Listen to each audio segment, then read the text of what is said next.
Welcome to our next episode on Take Private's podcast series. And today we've got Chris Balalovski from BDO.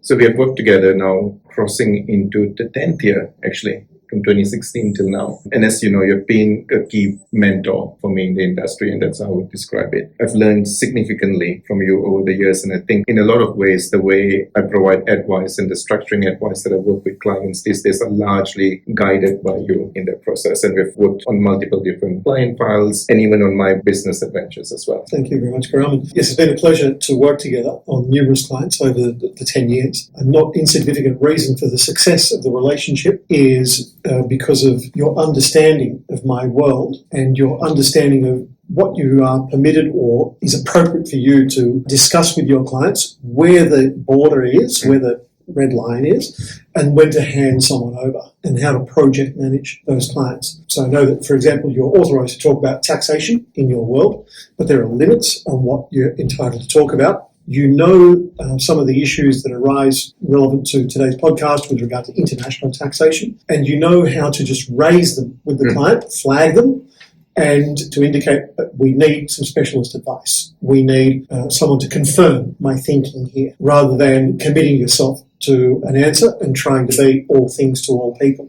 Very dangerous and sometimes not permitted by regulation. Yep. So that's worked for me. That's what has worked for us over the past 10 years, which is what I would advocate to all other advisors. Thank you for all your support, and thank you for being here today. Thank you. Thank you for the opportunity. Where AIC is moving to is more towards global clients, ultra-high net worth, family office, and the complexity surrounding it. And that's pretty much your bread and butter. And that's where you truly shine in the process as well. Given the backdrop that we are living in today, what are some of the key trends that you're seeing in terms of capital movement between different regions around the world right now?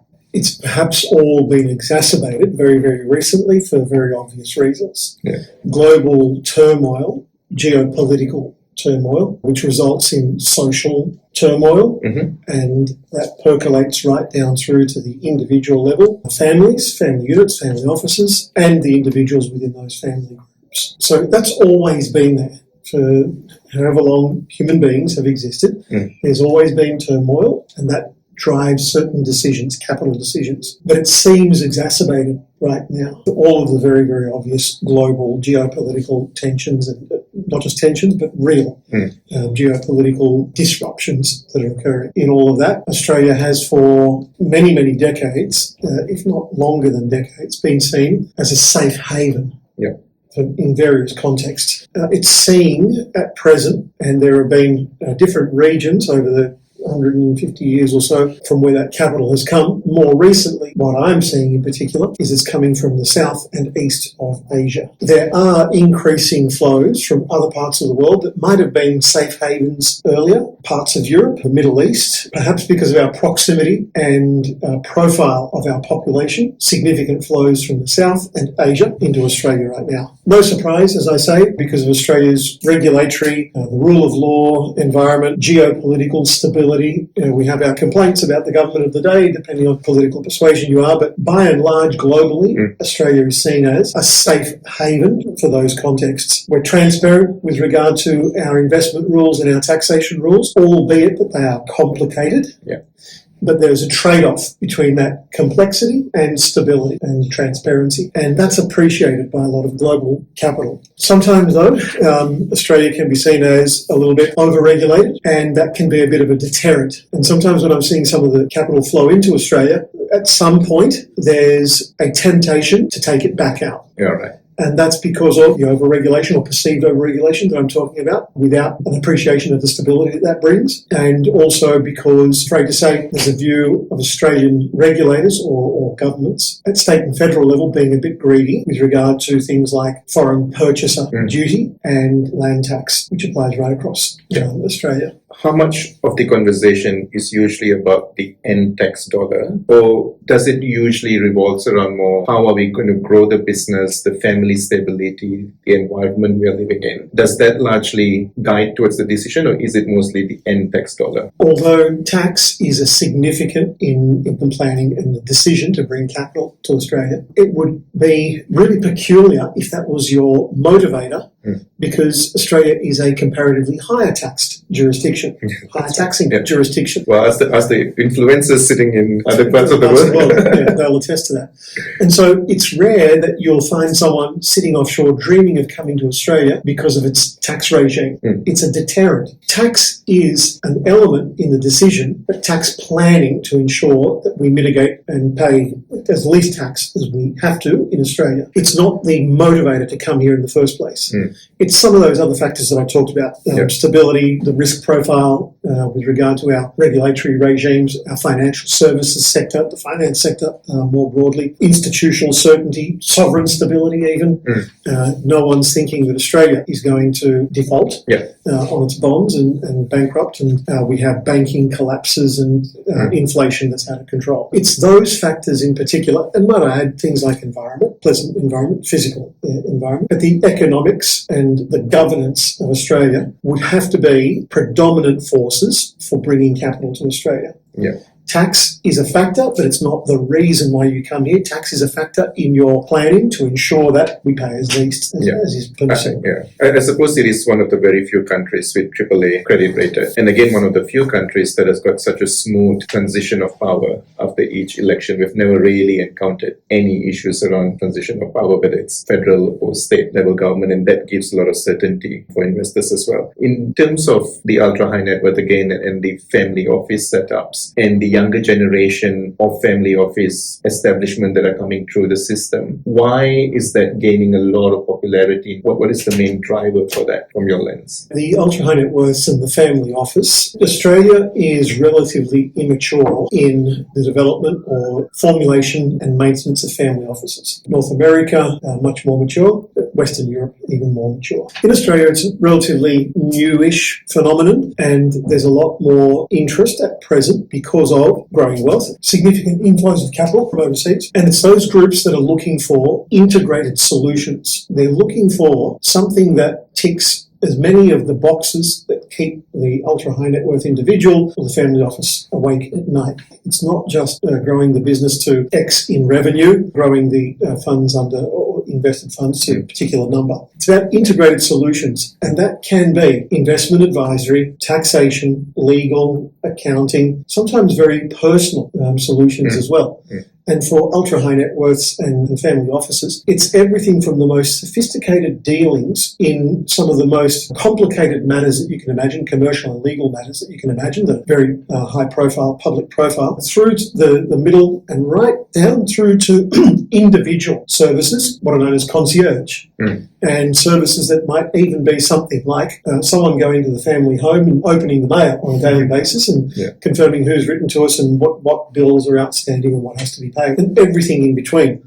And so families are looking for that coordinated and services with oversight. And this is where the opportunity, and I think you're going to be asking me toward the end about what the advisors should be thinking in this context, is that the clients are looking for as many of the ticks as is possible, rather than piecemeal and individual services popped all over the town, provided by different places, all brought together in the one place. And that's what a family office will typically do, albeit that the services might be provided by various providers, but it's all delivered from this one governing framework of a family office. That's right. And going on to that very topic about how advisors should look at it. My belief, for example, with AIC is you've got half of the population living in countries that they were not born in. It's a very migrant transition world that we live in, and Australia is a perfect example. How important, in your view, would be for advisors to, when they speak to a client, high net worth, ultra high net worth, or family office, and go, this is your assets in Australia, how important is it to integrate the assets and the business structures lying in different parts of the world in ensuring that they get the optimal solution at the end of the day? If I just start with tax,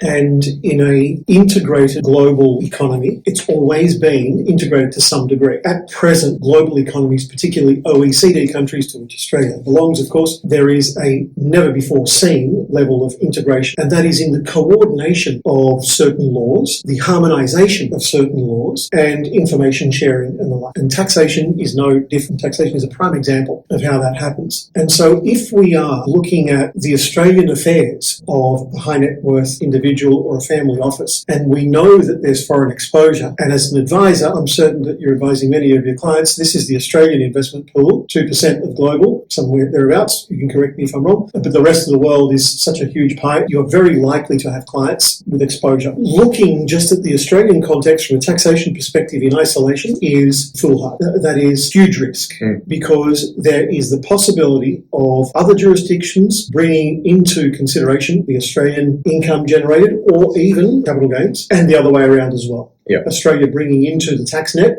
foreign income derived and controlled entities from in other jurisdictions. Even if you exclude that as an advisor and you disclaim it, you say, I'm only advising on the Australian context, there's a risk that clients will be at least be disappointed, if not worse, and make accusations of, well, you should have considered this. Why didn't you at least alert me to it? I would have gone and spoke to someone else. At least being alive to it and alerting, if not actually advising where it possibly can. Remember that if it's another jurisdiction, you might need the assistance of someone in another jurisdiction to help you do that.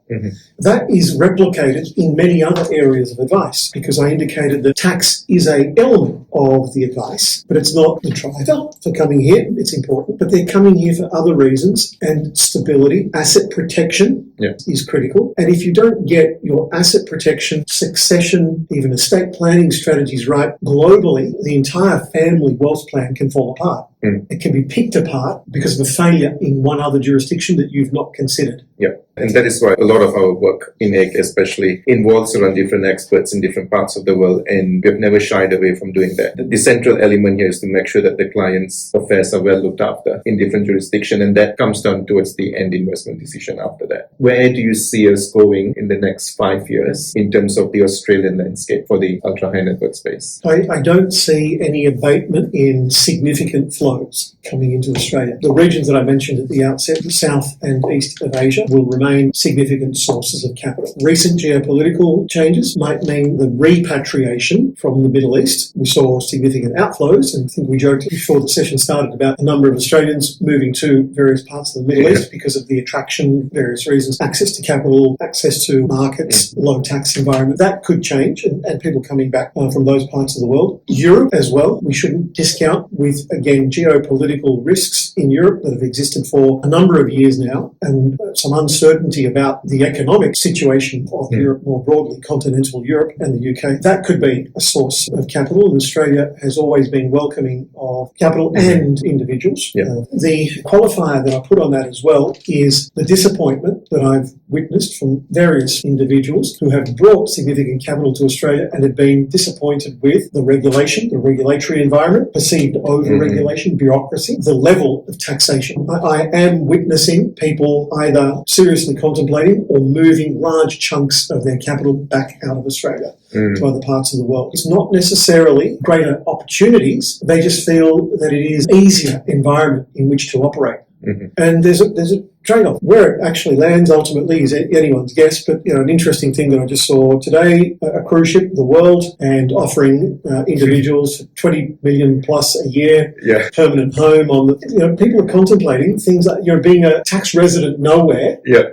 And having almost this utopian scenario of no regulation and investing wherever they want to invest. It doesn't necessarily work that way, but you can see why it's appealing to some and why it's successful, this venture, this cruise. Actually, just one question on that. How would you battle with this rise of things like this worldwide cruise, TikTok influencers giving out financial and tax advice, and all these Reddit platforms and everything? And how do you as a professional battle with that? Because I see it in my line of work, and I'm sure you do as well, where clients would come in and go, I've seen this on TikTok, so-and-so influencer has done this strategy and it worked, why can't we do it? It's difficult. It is difficult. And once someone has determined and made a decision, it's very difficult to persuade them otherwise, especially if you don't belong to that particular group in society. It's difficult for someone my age to penetrate influencer community and to be influenced influential amongst them and to convince them otherwise. It might be easier for some of my younger colleagues, but their message is still going to be the same message that I'm trying to convey about the risks associated with a particular venture, the taxation consequences, the need for planning. The better of my clients, irrespective of their age or profile or experience or anything else, at least willing to listen. Yes. At least willing to sit down and have an exploratory session that might cost nothing. I put some things on the table. These are the risk areas. These are the opportunities. And I leave it with the clients. I've done my bit, and I might not get anywhere with it whatsoever, but I've done my bit. I can sleep easier at night, and I can't be criticised by anyone for not having raised the issues that are relevant. I'm not here to be popular. Probably never will be, or famous. But that's just not my job. It's not what I am measured against. And if someone is making their decisions on the basis of whether or not the advisor is famous or popular, it carries a lot of risk for them. And the best that you can do is stick to your knitting as an advisor, and you're not going to win every engagement, but that's not what the game is about. That was the questions that we had. Thank you. There are significant changes in the landscape of capital movement, capital allocation around the world. Australia is perceived as a safe haven, largely due to its political stability, the regulatory stability as well. But at the same time, it is important for clients to engage the experts from day one to start putting a plan together, ensuring that all of their assets in different parts of the world is captured in that project. Absolutely. I completely agree with that summary. And for advisors as well, to not ignore the international issues. If you're concentrating on the Australian element of the advice, you can have a very fruitful career, there's no doubt about it, but you are missing out on so much more if you're advising or at least coordinating the advice that is on a global perspective. It can be much more interesting from a professional perspective, but it also opens the doors to very significant additional offerings and therefore fees and services that can provide and fees. Absolutely. I like the bit about making it interesting, because there's nothing more interesting than being in a complex scenario, in a complex client situation, and finding our way out. Finding a solution. That's right. Most of the times clients appreciate it. Sometimes they don't, but it's the personal satisfaction that comes with that. Yes, correct. Thank you very much for your time today. Sure.